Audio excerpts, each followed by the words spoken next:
నమస్తే అండి. Welcome to our channel Eshwari lucky logs. శ్రావణ మాసం వచ్చేసింది కదండీ! అందుకనేసి అమ్మవారి పూజల కోసం నేనైతే అమ్మవారికి ఇష్టమైన పసుపు, ఆకుపచ్చ, ఎరుపు రంగు గాజులతో గాజుల మాల అల్లుకోవాలి అనుకున్నాను. ఇక ఇంట్లో పనులన్నీ చక్కబెట్టుకున్న తర్వాత కాస్త ప్రశాంతంగా ఈ మాలనైతే తయారు చేశాను. 2, 3 సార్లు కొంచెం ఫ్లాప్ అయినా చాలా చక్కగా కుదిరింది. ఇక మాల ఎలా అల్లేసుకోవాలనేది మీకు కూడా చూపిస్తాను. ఫస్ట్ వీటి కోసం మనము ఇలా చిన్న సైజు గాజులైతే తీసేసుకోవాలి. చిట్టి గాజులు అంటారే, చిట్టి గాజుల మాలైనా సరే, ఇలా నార్మల్ మట్టి గాజులైనా సరే మాలనేది ఒకటే. కాకపోతే మనం కొంచెం పర్ఫెక్ట్‌గా అల్లేసుకోవాలి. ఇక అమ్మవారికి ఇష్టమైనవి కలర్స్ అయితే తీసుకున్నాను. నేను తీసుకున్న షాప్‌లో అయితే పసుపు ఇంకా పచ్చ అయితే ప్లెయిన్‌లో లేవు. అందుకే ఇలా కటింగ్‌లో తీసుకున్నాను. ఇవి కూడా మట్టి గాజులే కదా అని. ఇక వీటి కోసం అంటే మాల అల్లుకోవడం కోసం వూలెన్ థ్రెడ్ తీసుకున్నాను. ఇక వూలెన్ థ్రెడ్ కూడా ఎరుపు రంగులోనే తీసుకున్నాననమాట. ఇక వీటికి మొత్తం 3 వరుసలు తీసేసుకొని చివరనైతే ముడి వేసేసుకోవాలి. మీ ఇంట్లో దేవుడి మాల ఉంటుంది కదా! అంటే మీరు విగ్రహానికి వేయాలనుకుంటున్నారా? ఫోటోకి వేయాలనుకుంటున్నారా? దాన్ని బట్టి సైజ్ తీసేసుకొని దారం కొలుచుకోవాల్సి ఉంటుంది. కొంచెం ఎక్స్ట్రానే తీసేసుకోవాలి. ఇక నేను 3 పొరలు తీసుకున్నాను కదా! చివరనైతే ముడి వేసేసుకుంటున్నాను.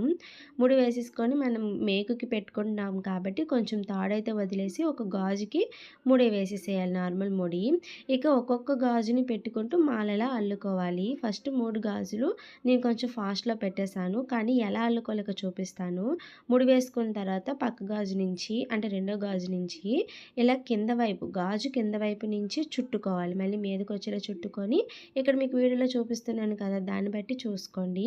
గాజు కింద వైపు నుంచి దారం రావాలి. మీదకి గాజు ఉండాలి. ఇలా చుట్టుకొని మళ్ళీ మధ్యలో నుంచి మళ్ళీ దారాన్ని బయటికి తీసివేయాలి. ఇలా గాజులన్నింటినీ కలిపి మాలలా కట్టుకోవాల్సి ఉంటుంది. అంతే, చాలా సింపుల్‌గా కట్టేసుకోవచ్చు. అయితే దారం మరీ దళసరిగా ఉందంటే గనక గాజులు తొందరగా ఇలాగ తిరిగిపోయి మళ్ళీ మాలంతా ఊడిపోతుంది. కాబట్టి దారం కొంచెం పలుచగానే ఉండేలా చూసుకోండి. పలుచగా ఉండాలి, మళ్ళీ గట్టిగా కూడా ఉండేలా చూసుకోవాలనమాట. ఇక వూలెన్ థ్రెడ్ తీసుకున్నట్లయితే ఇలా 3 పొరలు తీసేసుకొని ఇక నేను చూపించినట్టుగా అల్లుకుంటే పర్ఫెక్ట్‌గా వచ్చేస్తుంది.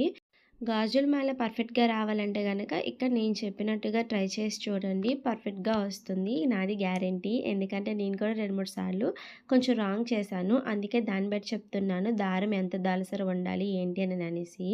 ఇక మా అక్క వాళ్ళ సాయంతోనైతే నేను ఇది నేర్చుకున్నాను. అలాగే మీతో షేర్ చేసేసుకుంటున్నాను కూడా.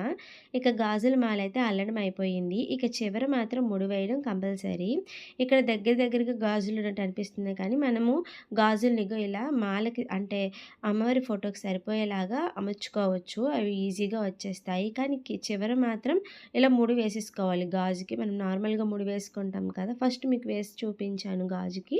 అలా అనమాట. ఇలా చివరలో వచ్చిన గాజుకి కూడా ముడి వేసేసుకొని ఎక్స్ట్రా థ్రెడ్ అయితే ఉంచేసుకోండి. ఏమైనా అంటే మనకి ఇంకా అవసరమైతే దారాన్ని మళ్ళీ అతికించుకోలేము కాబట్టి మాల కట్టుకున్నాక ఇలా ఒకసారి దారాన్ని ఉంచుకోండి. మనం అమ్మవారికి వేసుకునేటప్పుడు చూసుకొని దారాన్ని కట్ చేసేసుకోవడమే.